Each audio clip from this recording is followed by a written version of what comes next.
17 août 2006, à Pékin. Regardez bien ce document. L'engin, en forme de disque, semble immobile au-dessus des toits de la ville.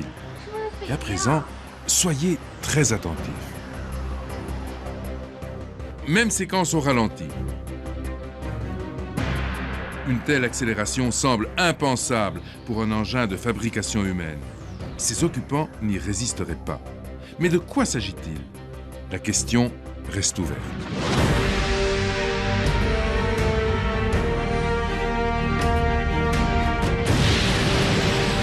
Pour la première fois, le phénomène OVNI face à la science. Une institution prestigieuse, le CNES, l'Agence spatiale française, nous a ouvert ses portes et ses dossiers.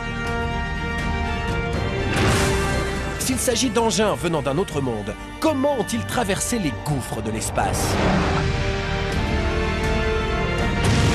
S'ils viennent vraiment d'un autre monde, pourquoi leurs pilotes semblent-ils nous fuir?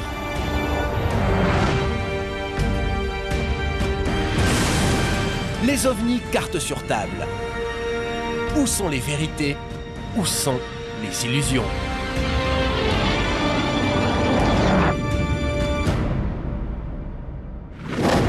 Bienvenue à tous. Dans quelques instants, vous avez rendez-vous avec l'un des mystères les plus controversés de notre temps. Une question qui soulève d'innombrables débats, parfois enflammés, et ce, depuis plus d'un demi-siècle, sans qu'à ce jour, aucune conclusion définitive n'ait encore pu être apportée. Il s'agit de ce phénomène énigmatique, connu sous le nom d'objets volants non identifiés, les ovnis. Mais de quoi s'agit-il? D'un incroyable complot, d'illusions d'optique, de croyances collectives ou encore d'autres choses? Ce phénomène multiforme semble échapper à toute tentative de classification scientifique. Pourquoi?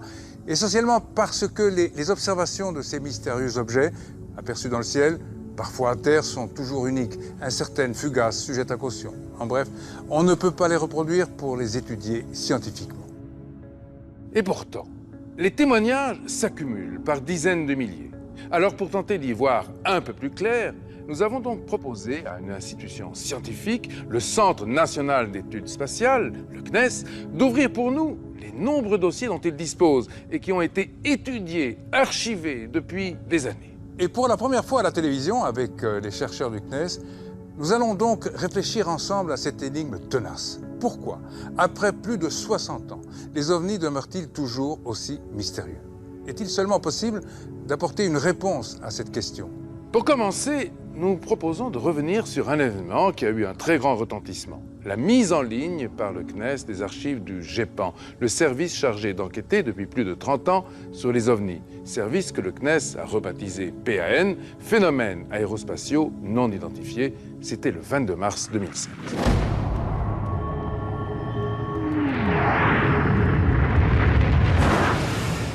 Première étape de notre enquête, la Cité de l'Espace à Toulouse. C'est là qu'a été réalisée une exposition complète sur le phénomène OVNI. Et nous y avons trouvé une foule de choses.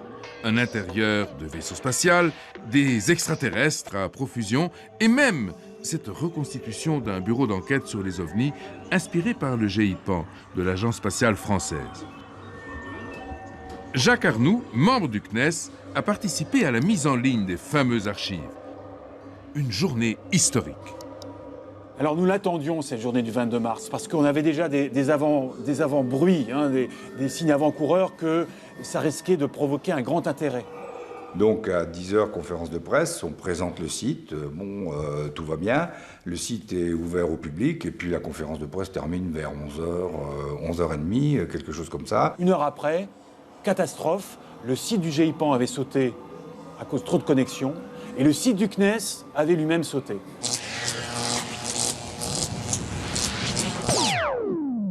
Les internautes, ils cherchaient à savoir ce qu'il y avait là-dedans. C'est pas le GEPAN, mais c'est un facsimilé. Qu'est-ce que vous cachez depuis 30 ans? En fait, on ne cachait rien, simplement, on ne communiquait pas. Donc désormais, allez-y, c'est ouvert, vous allez regarder. Alors, que trouve-t-on dans ces archives? Des milliers de témoignages émanant de toutes les régions de France. Parmi eux, les plus troublants sont ceux des pilotes. Leur formation leur a donné une bonne connaissance des phénomènes qu'on observe dans le ciel, et donc une bonne aptitude à distinguer le vrai du faux. Voici Jacques Crine, ancien pilote de chasse sur Mirage 3. Son observation, une des plus célèbres au-dessus du territoire national, date de 1973. Nous étions en mission d'interception de nuit, à bord de Mirage 3, qui étaient les avions assez pointus de l'époque, avec surtout équipés de radars de tir, qui nous permettaient de faire des rassemblements de nuit, nous entraîner à cet exercice. Et au moment, en fin de rassemblement, où nous étions guidés par un radar au sol, apparaît dans notre trajectoire quelque chose qui ressemblait a priori à l'avion de ligne, c'est-à-dire un fuselage assez oblong avec des hublots et des lumières intérieures. Donc j'appelle le contrôle au sol. J'écoute là, c'est pas bon, on va avoir un airmiss, on va se faire engueuler. Il dit non, moi j'ai rien sur le radar. Confirmé. Alors je demande aussi à mon équipier qui me confirme ce que je voyais. Effectivement, il confirme comme moi qu'on voyait passer disons, un objet en vol qui était dans notre trajectoire et qui ressemblait a priori à un avion de ligne. Et effectivement, dernière vision que j'ai, ça ressemblait un peu à la forme d'un ballon de rugby, pointé au debout, 7 ou 8 hublots, assez grand et très très éclairé de l'intérieur. Je me rappelle, il y avait une lumière très très blanche qui n'éblouissait pas mais très éclairée. Et au moment où on se rapproche à une distance que peut-être c'était une distance de sécurité pour lui, il disparaît dans l'espace avec une vitesse, disons, de microsecondes. Il accélère de rien et il disparaît sur une trajectoire de 2 ou 3 degrés dans notre horizon. Et il nous laisse sur place. Et je me rappelle l'image que j'ai eue, c'était les Dupont qui étaient dans le désert sur notre Jeep, qui se sont doublés par une voiture, il y en a un qui descend, il dit pourquoi on est arrêté. Enfin, c'était l'impression qu'on avait. Ça nous a posé sur place. Dans l'idéal, les pilotes sont censés rapporter leurs observations à leur hiérarchie, dont le rôle est de les transmettre ensuite au GEPAN. Pourtant, les choses ne se passent pas toujours ainsi. Il y a un problème d'autocensure, parce que les pilotes, de par leur métier, sont soumis à une surveillance médicale et psychologique relativement serrée et forte. Et beaucoup de pilotes effectivement évitent d'en parler, ou alors n'en parlent que quand ils sont à la retraite ou quand ils ont quitté l'activité. Pendant 11 ans, Jacques Crine a gardé le silence sur son observation. Et il s'en explique aujourd'hui sur le petit aérodrome de Logne devant d'autres pilotes. Oui, mais pardon, mais vous en avez parlé dans le cadre de votre famille, par exemple, à des proches? Non. Non? Non, non. Même pas des proches. Non. Ben, ça paraissait tellement gros. C'est ça la timidité ou la pudeur qu'on peut avoir. Oui. Parce que le regard des autres et le qu'en dira-t-on, c'est quand même fort. Et ceci, les ovnis, on en parle depuis longtemps, je veux dire. Et à chaque fois que... Il y a une réaction qui est très forte émotionnellement, vous passez pour un rigolo. Quoi. Oui. C'est surtout ça, c'est la déconsidération. Nos grands savants qui ont tous, à un moment ou à un autre, eu à en savoir, dans le contexte de leur boulot, ils se mettaient au banc, si vous voulez. Parce qu'il y a un mode de pensée qui est très strict. Et ça touche quelque chose qui va au-delà, je dirais, au-delà du rationnel. Un autre témoignage très troublant a eu lieu en 1973. Il émane d'un pilote d'Alouette 2, un pilote militaire. Alors c'est pour ça, sans doute, qu'il a voulu garder l'anonymat. Heureusement, il nous a confié son récit, par écrit. Et nous allons ensemble tenter de savoir comment les choses se sont passées.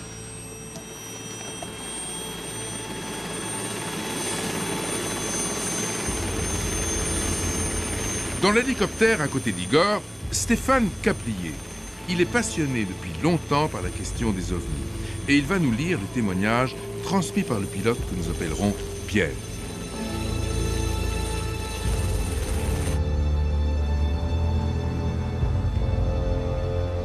Pierre était un jeune pilote de l'aviation légère de l'armée de terre du 3e groupe d'hélicoptères légers. À bord de son Alouette 2, il effectuait un vol entre Rennes-Saint-Jacques et Caen. Tout d'un coup, il tourne la tête et il se rend compte que l'hélicoptère est doublé par un immense dirigeable, long comme un paquebot, je cite, sans hublot, sans lumière, sans fumée, sans aucune perturbation instrumentale. Qui se déplace donc plus vite que lui à ce moment-là? Bah, tout à fait, puisque après une observation de plus d'1 seconde, il contacte la tour de contrôle de Caen, et le contrôleur voit lui-même un écho-radar. Il confirme? Oui, tout à fait. Il voit un écho-radar traverser l'écran du nord au sud et à très grande vitesse. Oui. Alors, pour le pilote, c'est un ovni au sens extraterrestre. Oui. Au niveau des mesures, il voit quelque chose de 200 à 300 mètres de long, oui. Quelque chose de gris terne, une épaisseur très importante, pas de bruit. Alors, des bouchins vifs comme un dirigeable. Je ne sais pas ce qu'il entend par bouchins. Ouais, bouchins, ce sont les nervures à la surface de la coque du dirigeable. Voilà, donc c'était assez pointu à l'avant comme à l'arrière. Et en plus, ils disent qu'ils n'ont pas eu peur sur le coup, mais que par la suite, évidemment, ils étaient un peu tendus. Alors, ils précisent, mais on les croit sur parole, qu'ils n'avaient pas bu ni consommé de drogue, surtout dans l'armée, et qu'ils n'avaient rien à vendre ni à proposer.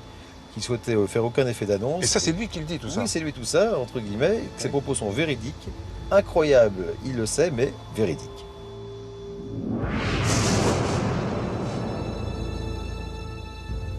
Alors, confronté à un phénomène aussi multiforme, aussi mystérieux que le phénomène OVNI, eh bien, la seule démarche consiste évidemment à adopter une démarche scientifique. C'est ce qu'on fait au GIPAN, à l'intérieur du CNES, depuis plus de 30 ans. On a accumulé quantité de dossiers, des analyses, des investigations qu'on a menées sur le terrain. Et on a donc classé ces phénomènes en 4 catégories.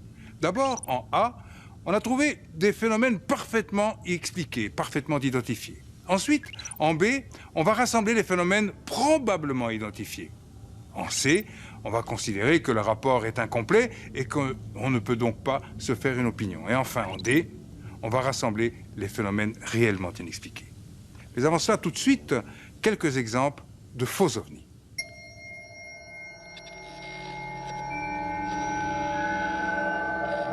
Commençons par une histoire insolite classée en B, c'est-à-dire les phénomènes probablement expliqués.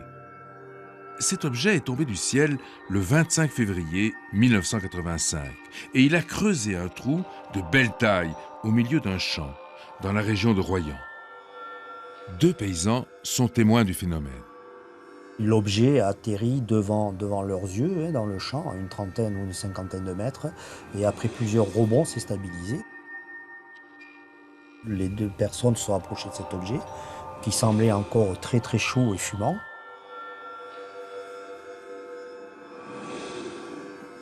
Ils se sont décidés à appeler la brigade de gendarmerie locale, qui est venue sur les lieux, et ils sont arrivés à peu près 1h30. L'objet était froid, donc ils ont pu s'en approcher.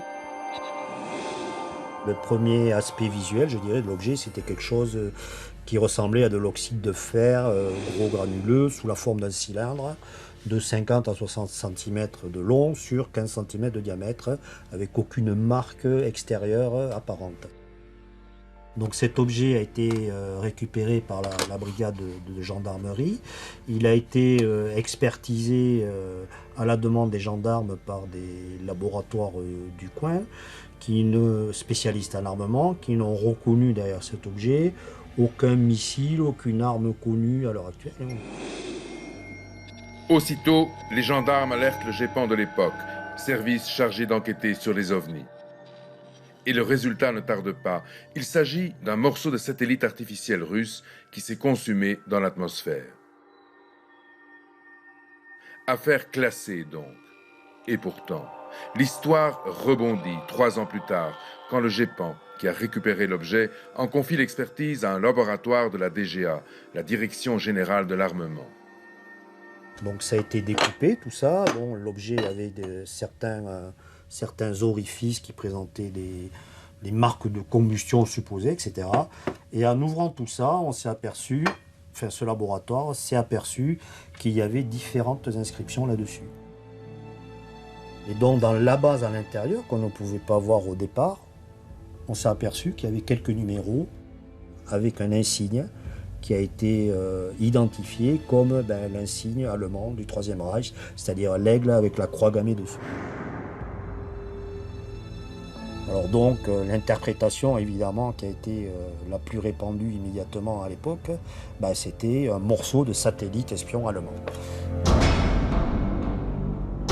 Un satellite nazi dans l'espace. Il est vrai que vers la fin de la guerre, les Allemands, dans leur base de Peenemünde, avaient expérimenté de nombreuses armes nouvelles, dont les célèbres V2. Mais de là à envoyer un engin dans l'espace, ils n'en étaient certainement pas capables.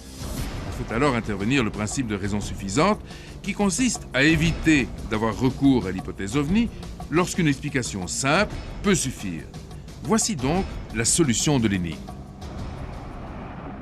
Il s'est avéré que cet objet-là était un obus effectivement datant de la fin de la Seconde Guerre mondiale, où les Allemands qui occupaient Royan, c'est la fameuse histoire de la poche de Royan, étaient coincés dans la poche de Royan par les Alliés, et en s'enfuyant, ils ont mis pas mal de munitions dans les marais alentours et les marais poitevins, et on suppose que cet obus, il était resté pendant toutes ces années, soit dans un marais, soit dans un endroit non accessible par les gens, et qui la combustion se serait déclenchée soit par un phénomène de choc ou alors un effet thermique à long terme. Et donc cet objet, il serait parti de cet endroit-là, de ce marais, aurait eu une forme parabolique, une trajectoire parabolique, serait tombé au pied dans le champ des deux paysans, voilà, après moult rebonds. Et donc voilà, ce qui était au départ un ovni est devenu quelque chose de tout à fait rationnel et expliqué. C'était juste un obus allemand de la Deuxième Guerre mondiale. Yvan Blanc nous a montré quelques pages des conférences à but pédagogique qu'il donne sur la question des observations aisément explicables, classées en A. Nuages lenticulaires, foudre en boule, rentrée atmosphérique de météorites ou de satellites artificiels, etc. Et voici un nouveau venu en France, qui fait désormais un pourcentage appréciable des rapports d'OVNI, ce sont les lanternes thaïlandaises. Ce sont des petites montgolfières en papier qui peuvent aller de 40 cm de hauteur jusqu'à très gros, jusqu'à 1 mètre, si on les confectionne sur mesure, dans lesquelles on a un petit carburant qui est allumé. C'est le principe de la montgolfière, quand l'air à l'intérieur est chaud, tout ça s'envole. Donc ce phénomène est en train de gagner l'Europe et en particulier la France. On a de plus en plus d'observations et de rapports. Et ces phénomènes sont liés à des lâchers de lanternes thaïlandaises, comme on voit ici sur ce film. Les gens sont toujours déçus quand on leur amène une explication un peu rationnelle de leur observation, je dirais. C'est vrai pour les lanternes thaïlandaises, mais c'est vrai également pour toutes les autres observations, je dirais. Enfin, il y a la question immense des photos et des vidéos. Il y en a des milliers, comme on peut le constater en surfant sur Internet. Alors, comment démêler le vrai du faux? François Louange, expert en images, analyse pour nous quelques photos de faux ovnis. Commençons par ces clichés pris par un jeune collégien. Ils évoquent une véritable escadrille de soucoupes volantes. Il se trouve que l'analyse de ces photos permet de montrer de 5 ou 6 de mémoire façons différentes qu'il s'agit d'un faux. D'une façon très précise, ce gamin a collé des petits objets en forme d'ovni sur la fenêtre de sa chambre et a profité du flou ambiant pour faire des photos qui donnaient une impression tout à fait bonne. Alors c'était très instructif quand c'est arrivé, puisque justement je travaillais sur les méthodes d'analyse des photos. On pouvait montrer par exemple que c'était pas vrai son histoire parce que les ovnis étaient censés être beaucoup plus loin qu'un fil électrique qui passait tout près de sa chambre. Or, en analysant de très près l'image, on s'aperçoit que le fil est caché par l'ovni, donc c'est un peu contradictoire. On voit des lois d'illumination qui s'appliquent tout le long de l'OVNI qui sont très semblables à celles du bord de la fenêtre, ce qui est quand même une coïncidence intéressante. On voit aussi une variation de taille apparente de ces objets d'une photo à l'autre qui sont en proportion exacte des variations de la taille apparente des éléments de la fenêtre, ce qui est quand même un peu bizarre pour un objet qui est censé être 10, 20 ou 50 fois plus loin, etc. Donc c'est des exemples comme ça avec lesquels on s'aperçoit que finalement, s'il est un domaine dans les ovnis où il y a du faux, c'est plutôt celui des photos. L'expertise a aussi montré que cet objet insolite, photographié par hasard lors d'un lâcher de montgolfière, n'était en réalité qu'un ballon d'enfant dérivant à 300 mètres de distance. Et c'est tout l'enjeu de l'analyse de l'image, c'est d'essayer avec des techniques qui prennent en compte le flou, la netteté des contours de l'objet, le niveau de gris de ces objets. Si vous prenez un objet noir et que vous l'éloignez, plus il paraîtra clair. Ça permet de faire des rapprochements avec d'autres objets noirs dans le plan, etc. Alors, à côté des observations explicables classées en A, B et C, il existe donc une autre catégorie de témoignages que le GIPAN classe en D. Ce sont ces observations pour lesquelles on ne trouve aucune explication. Certaines de ces affaires, comme celle de Trans-en-Provence, sont demeurées très célèbres. D'autres sont tout aussi troublantes, mais moins connues. En voici une, toute récente, qui vient de défrayer la chronique. L'observation dont Yvan Blanc va nous parler maintenant date de 2007. Elle sera sans doute classée en D, les phénomènes inexpliqués. Elle s'est déroulée non loin du CNES, dans la banlieue de Toulouse. Alors l'observation s'est passée exactement ici. Le témoin arrivait avec son véhicule ici, et c'est à peu près à cette hauteur, vous voyez, entre les deux gros sapins là, que premièrement, elle a aperçu une guirlande verte, puis aussitôt après, elle s'est aperçue qu'autour de cette guirlande, il y avait un objet entouré de lumière en forme circulaire de soucoupe à 2 étages, avec des lumières aux 2 étages. Et donc, elle était accompagnée de son enfant. Elle a pris aussitôt son téléphone, elle a appelé sa mère pour lui décrire l'observation qu'elle voyait. Pendant ce temps-là, son enfant était assez émotionné et affolé dans la voiture et s'est mis un peu à pleurer. Donc elle a arrêté de suite son coup de fil en disant à son enfant bon ben arrête. L'enfant toujours en pleurs lui disant maman démarre, j'ai peur. Donc elle a redémarré si vous voulez la voiture. Elle a continué jusqu'à la prochaine intersection là. Elle a tourné à gauche et juste après l'intersection, elle a à nouveau regardé du côté gauche, c'est-à-dire du côté où elle avait vu la première observation.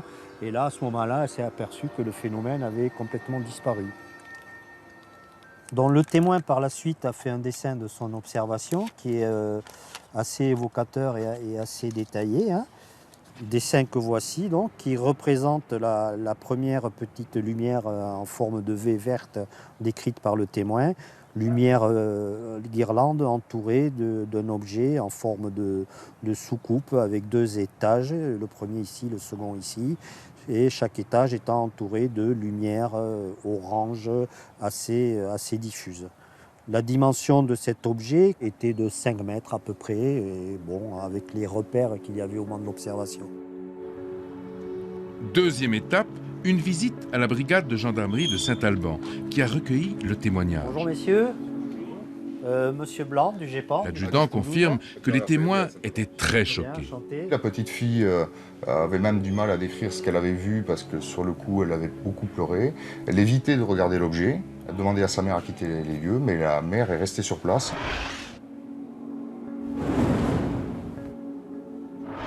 Une fois qu'elles sont parties, nous sommes rendus sur les lieux. Tout d'abord pour regarder s'il y avait des objets, des traces, des indices qui pouvaient se présenter.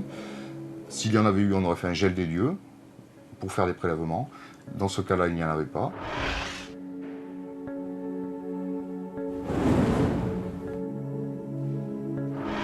L'enquête de voisinage n'a rien donné. Aucune personne n'a pu nous décrire le même phénomène. Bon, par contre, ce qui a attiré notre attention, c'est que vraiment les déclarations de la mère et de la fille décrivaient le même objet, la même façon de se déplacer, les mêmes couleurs.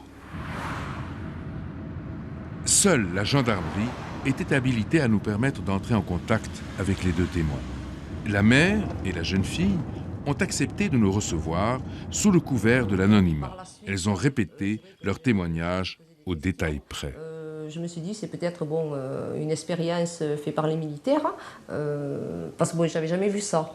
Donc moi je suis restée à observer, bon, ma fille hurlait puisqu'elle avait très peur. J'ai appelé ma mère sur le portable justement pour lui dire ce que j'avais au-dessus de moi, donc tout en continuant à observer l'engin. Ma mère bon, m'a dit ne reste pas là, va-t'en vite. Bon, je pense qu'elle avait un petit peu la trouille, elle ne savait pas ce que c'était. Les témoins qui vivent une telle expérience, quelle qu'elle soit, que l'explication soit triviale ou pas, vivent quelque chose de très fort sur le plan émotionnel et s'en souviennent en général des années et des années. 3 ans après, vous y pensez encore? Oui. Ah oui, bon, on ne peut pas oublier des choses comme ça. Moi j'ai très peur. Elle a peur. Et j'ai pleuré. Vous y repensez encore? Oui. Oui, des fois quand j'y en parle comme ça, parce que bon, j'y repense, c'est vrai qu'elle ne veut pas trop en entendre parler parce qu'elle est encore terrorisée. Pourquoi, je ne sais pas. Et voilà quoi. Ça fait peur parce qu'on est dans le domaine de l'inconnu complet. L'inconnu fait peur. On n'a pas la moindre idée de si ça existe, de ce à quoi ça peut ressembler. Quel peut être le niveau de technologie. On a tout vu dans les films. On a vu E.T., l'approche gentille de l'extraterrestre, mais on a vu aussi la guerre des mondes. Donc on n'a aucune idée de ce qui pourrait se produire si un tel choc se produisait. Donc ça fait peur. Ça me paraît normal. Dans la masse des clichés expertisés par François Louange, quelques-uns restent des énigmes. Celui-ci, par exemple, pris au-dessus du Costa Rica en 1971.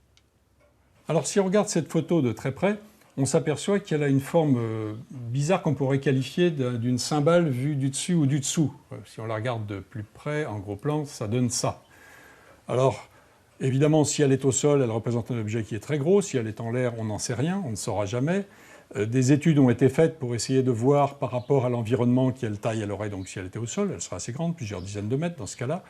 Et également des mesures qui ont été faites pour regarder l'éclairage, qui plaident plutôt si l'objet est en bas pour un objet creux que pour un objet convexe. Et puis voilà, il y a eu beaucoup de recherches, mais aucune trouvaille de fait dessus. Je pense qu'on n'aura jamais l'explication finale de cette fameuse image de Costa Rica, qui reste un grand mystère, que je l'appelle un opniste, un objet photographié non identifié. On ne sait même pas si ça vole, puisque c'est vu sur l'eau.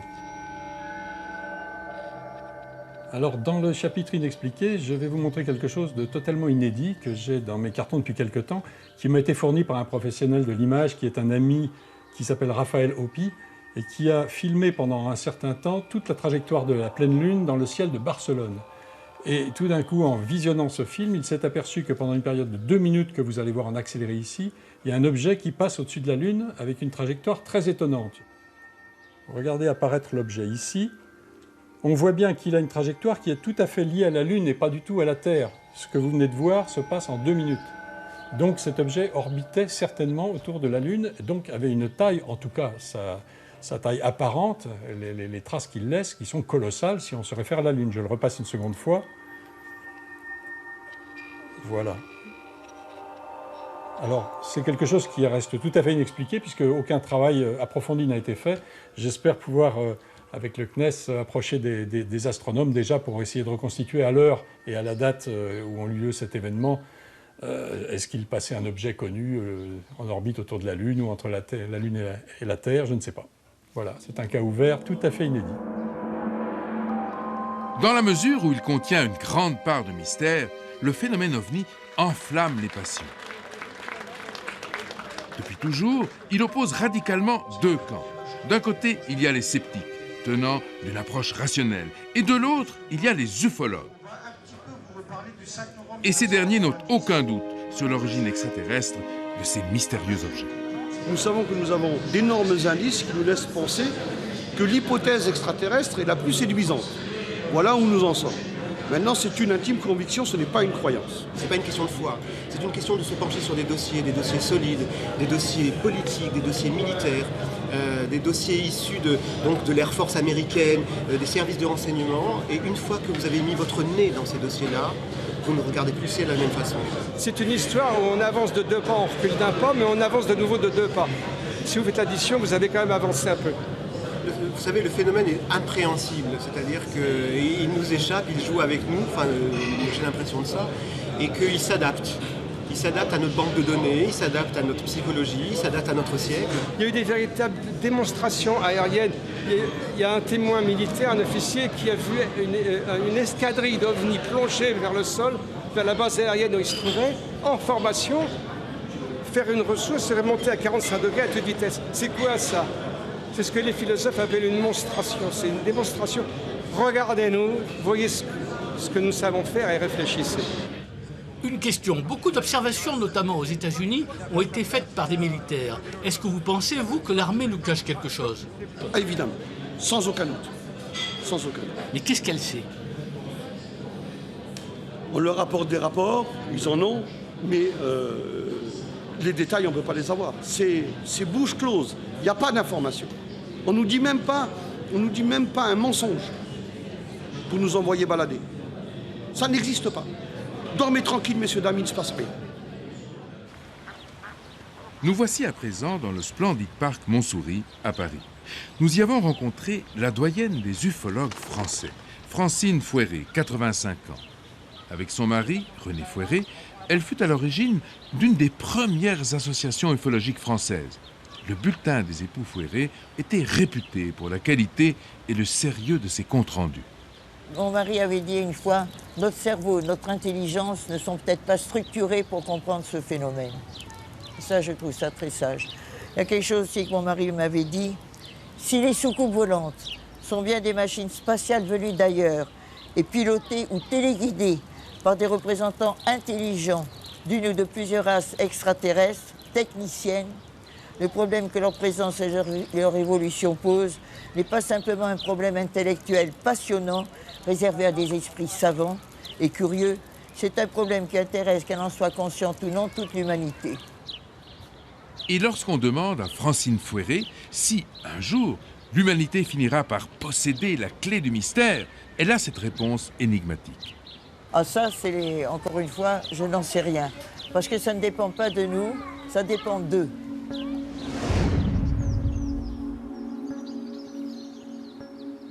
Mais à l'opposé des ufologues, il y a donc les sceptiques. Et en voici un des plus irréductibles, Éric Maillot. Le plus surprenant, c'est que ce partisan de la cause rationaliste fut dans sa jeunesse un fervent adepte de l'origine extraterrestre des ovnis. Il est vrai que je suis passé du stade de la croyance, donc en l'hypothèse extraterrestre. En tout cas, on a un phénomène exotique qui serait nommé phénomène ovni, à quelque chose qui est maintenant une conviction, qui est basée sur la vérification d'un ensemble de cas. Et de cas en cas, je me suis rendu compte que les choses tenaient de moins en moins, et donc forcément, je suis devenu sceptique.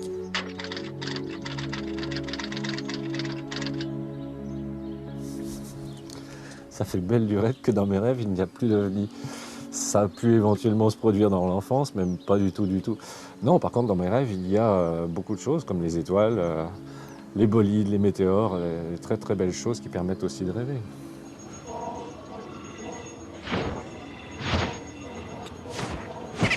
Je dirais que je renverrai les gens dos à dos, parce que dire qu'on a un problème de perception pour tous les cas qui sont inexpliqués, c'est exactement la même chose de dire qu'on a des extraterrestres de tous les cas qui sont inexpliqués, puisque l'explication est aussi simple, je dirais, d'un côté que de l'autre. Le GEPAN, on est toujours au milieu, on marche sur un chemin assez étroit, je dirais. Hein. Bon, on a le privilège d'avoir une certaine méthodologie lors de nos enquêtes, derrière lesquelles on s'appuie. Et donc on s'abrite derrière cette méthodologie pour notre travail de tous les jours, en essayant de ne pas tenir compte justement des extrêmes que l'on a d'un côté ou de l'autre, même si, comme vous dites, ces extrêmes-là sont énormément présents. Mais en tant que représentant légal, je dirais, hein, de ces phénomènes-là en France, on se doit de rester neutre, ce que l'on essaye de faire. Alors, admettons par hypothèse que les ovnis viennent bien d'un autre monde. Comment, dans ce cas, auraient-ils traversé les gouffres immenses de l'espace? Vous savez, l'univers est gigantesque. Pendant longtemps, cette question des distances rendait les astrophysiciens très dubitatifs au sujet des ovnis. Il y a sans doute de la vie ailleurs, disait-il, et peut-être même de la vie intelligente, mais comment imaginer que des visiteurs viennent de si loin? Est-ce seulement possible? Face au redoutable problème des distances, les physiciens, aujourd'hui, commencent à proposer sérieusement certaines hypothèses. Pascal Bultel évoque deux moyens susceptibles, un jour, de transporter peut-être les hommes vers les étoiles. La fusion nucléaire, espère-t-on, devrait pouvoir nous permettre d'atteindre des vitesses de l'ordre de 10% de la vitesse de la lumière au maximum. À ce niveau de performance, 30 000 km par seconde, on estime que l'on pourrait atteindre le premier groupe d'étoiles, le groupe d'Alpha du Centaure, composé de 3 étoiles, en environ 40 ans. Voici d'abord le vaisseau tel qu'on peut l'imaginer. Il est immense puisqu'il devra abriter plusieurs milliers de colons. Un tel voyage aurait 3 phases. Tout d'abord une phase d'accélération qui durerait environ 2 ans et qui aurait pour objectif d'emmener le véhicule et ses passagers à 30 000 km/s. Cette première phase serait suivie d'une autre beaucoup plus longue, de l'ordre de 35 ans, pendant laquelle la propulsion serait arrêtée. Enfin, la toute dernière phase de freinage durerait environ 1 an. À noter que le voyage n'aura duré que quelques dizaines d'années. Et la majorité de ceux qui auront embarqué atteindront l'objectif. Et au passage, ils bénéficieront même d'un petit bonus prédit par la célèbre théorie de la relativité d'Einstein. Ce que l'on peut dire, c'est que les passagers bénéficient d'un léger effet positif, car s'étant déplacés à une vitesse qui commence à s'approcher de la vitesse de la lumière, si pour un terrien Le voyage semble avoir duré 40 ans, il aura en fait duré 39 années et quelques mois pour ses passagers. La deuxième méthode repose sur l'annihilation matière-antimatière. L'antimatière, c'est cette matière inversée, dans laquelle les protons sont négatifs et les électrons positifs. Comme il est impossible d'en trouver dans la nature, on doit la fabriquer nanogramme après nanogramme dans des accélérateurs de particules.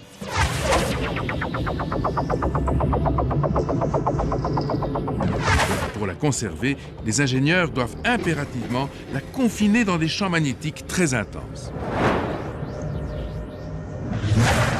Car lorsque l'antimatière rencontre la matière ordinaire, l'énergie libérée est gigantesque.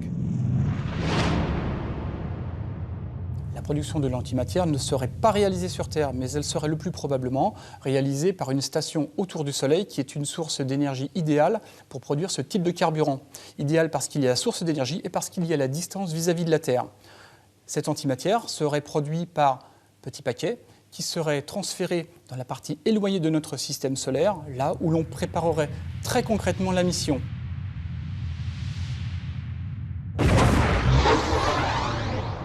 Avec 30 nanogrammes d'antimatière environ, on pourrait effectuer le voyage aller-retour Terre-Mars. Avec 1/10 de gramme jusqu'à 1 gramme d'antimatière, on pourrait atteindre les limites du système solaire. Mais nous visons les étoiles. Par exemple, celle-ci, le système de Gliese, à 20 années-lumière de la Terre, découvert voici quelques années. Certaines planètes de ce système pourraient permettre un atterrissage.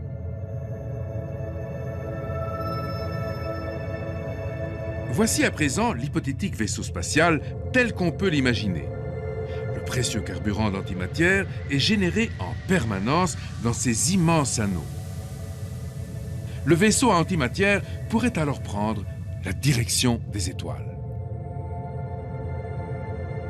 Une nouvelle fois, le voyage se ferait en 40 ans, mais pour aller 5 fois plus loin qu'avec le vaisseau thermonucléaire de tout à l'heure. Et puisqu'on va 5 fois plus vite, les effets relativistes sont bien plus importants.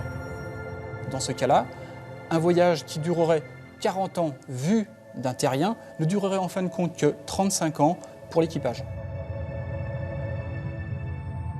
Alors tâchons de progresser. La science peut nous aider à comprendre les questions qui se posent à propos des distances. Mais il y a des mystères un petit peu plus troublants et qui résistent à l'investigation.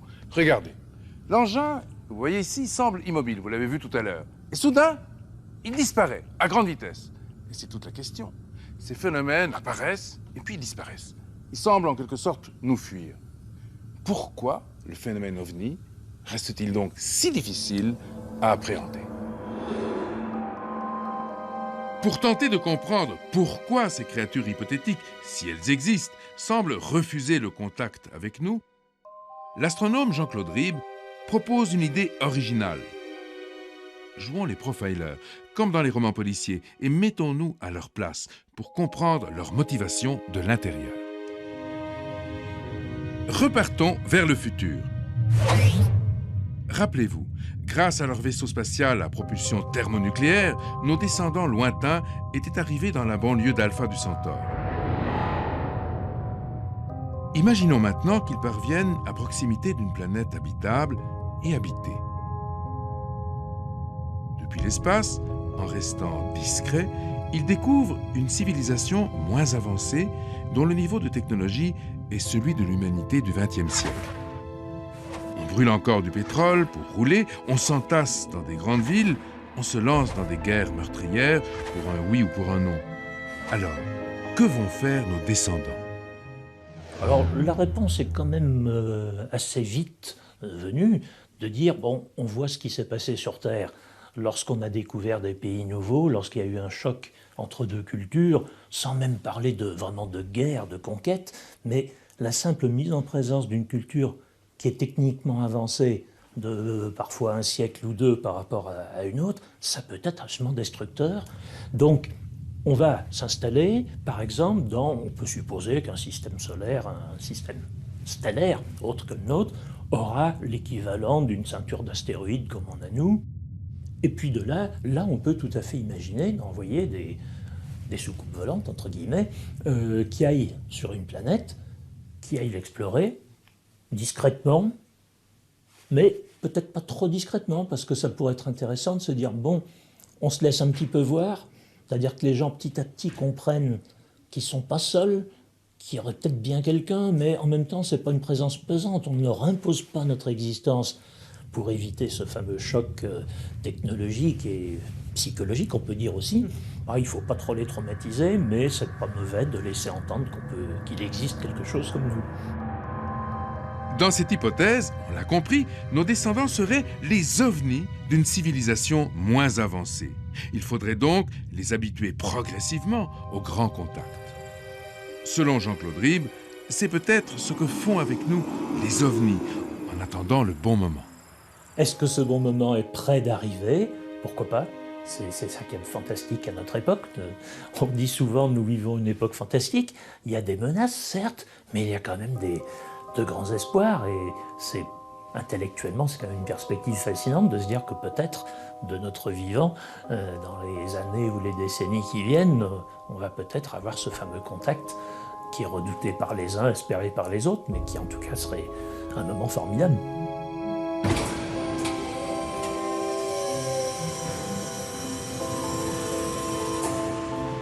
Rencontré dans les magnifiques coupoles du parc de Jolimont à Toulouse, Emmanuel Davout, un autre astronome, pousse la spéculation encore plus loin. Si les autres existent tout au fond de l'espace, il pourrait avoir 5 bonnes raisons de refuser le contact. La première, c'est celle que je préfère en fait, c'est que les civilisations extraterrestres sont tournées vers un monde intérieur, vers un monde contemplatif et que regarder le ciel et les étoiles, ça ne les intéresse pas. Il y en a d'autres, comme celle par exemple du contraste probable qu'il y aurait entre nous et une civilisation beaucoup plus avancée, qui ferait qu'il y aurait une difficulté de communication parce qu'on n'a pas les mêmes valeurs, pas les mêmes connaissances et on n'aurait sans doute pas grand-chose à se dire. Donc notre civilisation n'intéresserait pas les civilisations plus avancées. On peut aussi prendre l'exemple des civilisations dites primitives dans la jungle qui communiquent par tam-tam alors que passent par-dessus leur tête toutes les ondes électromagnétiques de nos téléphones portables et de nos émissions de radio et de télévision dont ils n'ont absolument pas conscience et qu'ils ne peuvent pas capter parce qu'ils n'ont pas la technologie qu'il faut. Ensuite, il y a une autre possibilité qui est peut-être pas très flatteuse pour nous, c'est celle du zoo, où nous serions simplement laissés tranquilles dans notre réserve naturelle et qu'ils nous observent à distance, se gardant bien de se montrer, de peur de nous traumatiser. Et enfin, il y a aussi celle de la méfiance, parce que finalement, nous sommes une civilisation un petit peu bruyante, qui émet des ondes radio un petit peu à tort et à travers, qui a envoyé des bombes atomiques dans l'atmosphère, qui est en train de changer son environnement, peut-être pas à son avantage, et donc peut-être que nous inspirons la méfiance et qu'il vaudrait mieux se garder de communiquer avec nous. Alors à présent, vous devez sans doute vous poser une nouvelle question. Si ces êtres, issus d'une biologie non terrestre, existent, à quoi pourraient-ils donc ressembler? Sont-ils différents de nous ou au contraire, est-ce qu'ils nous ressemblent? C'est l'occasion peut-être de retourner à l'exposition de la Cité de l'Espace à Toulouse. Préparez-vous à la rencontre, disent les affiches. Mais rencontre avec qui? Monstrueux ou au contraire angélique, dans notre imaginaire, l'extraterrestre prend le plus souvent le visage des intentions, bonnes ou mauvaises, qu'il nourrit à notre égard. Comme notre imaginaire est un peu limité, quand il imagine un extraterrestre, il le classe soit chez les tout bons ou les tout mauvais. C'est l'ange ou c'est le démon. Et on est bloqué avec ça. Alors, est-ce qu'il faut se contenter de ça? Non, évidemment. Parce que si on se contentait de ça, on n'irait pas le chercher. On attendrait qu'il vienne si c'est un bon ou on craindrait qu'il vienne si c'est un mauvais. Ce qu'il faut, c'est continuer à faire ce que l'humanité fait depuis des millénaires, c'est d'explorer. d'aller vers l'inconnu, qu'on imagine un peu, mais pas trop, pour se laisser étonner. Et c'est ça qui est à l'origine presque philosophique de l'entreprise spatiale. C'est ce qu'on a répété il y a 50 ans dans le droit spatial en disant explorer, c'est l'héritage de l'humanité. C'est pas seulement des planètes, c'est pas seulement des domaines, c'est une mission d'aller vers l'inconnu. Et à ce moment-là, l'inconnu, c'est par définition quelque chose d'ouvert. Sera-t-il bon, sera-t-il mauvais? C'est au fond pas la question que j'ai à me poser. Il sera ce que je vais le rencontrer et l'histoire que je vais pouvoir éventuellement avoir en commun avec l'inconnu vers lequel j'ai. Et l'histoire commune qu'on a déjà, c'est d'appartenir à ce même univers, d'être tous, moi humain et lui extraterrestre, des enfants des étoiles. Et oui, tel est le formidable défi qui, dans un avenir encore insondable, fera de l'homme devenu stellaire un habitant parmi d'autres de l'immense univers.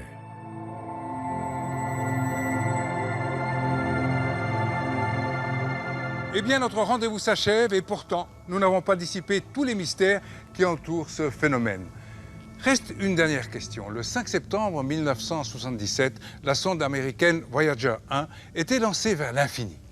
Elle se trouve aujourd'hui perdue aux limites extrêmes de notre système solaire, à plus de 15 milliards de kilomètres de la Terre. Et elle emporte dans ses flancs une plaque gravée à l'image de l'homme, ainsi que de précieuses informations destinées à être recueillies, peut-être un jour très lointain, dans des milliers ou des millions d'années, qui sait, par des intelligences étrangères, quelque part dans les étoiles. Évidemment, nous ne savons pas si ces êtres existent. Et pourtant, nous allons à leur rencontre et nous leur envoyons même des messages. Alors, se pourrait-il que ces intelligences hypothétiques fassent la même chose, qu'elles tentent de nous faire comprendre qu'elles sont là? Nous n'en savons rien, mais d'ores et déjà, à propos de ces fameux ovnis, une chose est certaine, qu'il s'agisse d'un grand mythe moderne ou au contraire d'un fait objectif non encore élucidé. En tout cas, ce phénomène aura eu l'occasion, depuis plus d'un demi-siècle, de nous obliger à nous poser une série de questions fondamentales sur l'origine de la vie, sur les mystères de l'univers, sur les dimensions de l'espace et sur celles du temps. En tout cas, mythe ou réalité, qu'ils existent ou pas, les ovnis ont au moins ce mérite, c'est de nous avoir habitués à comprendre que dans l'univers, rien n'est impossible.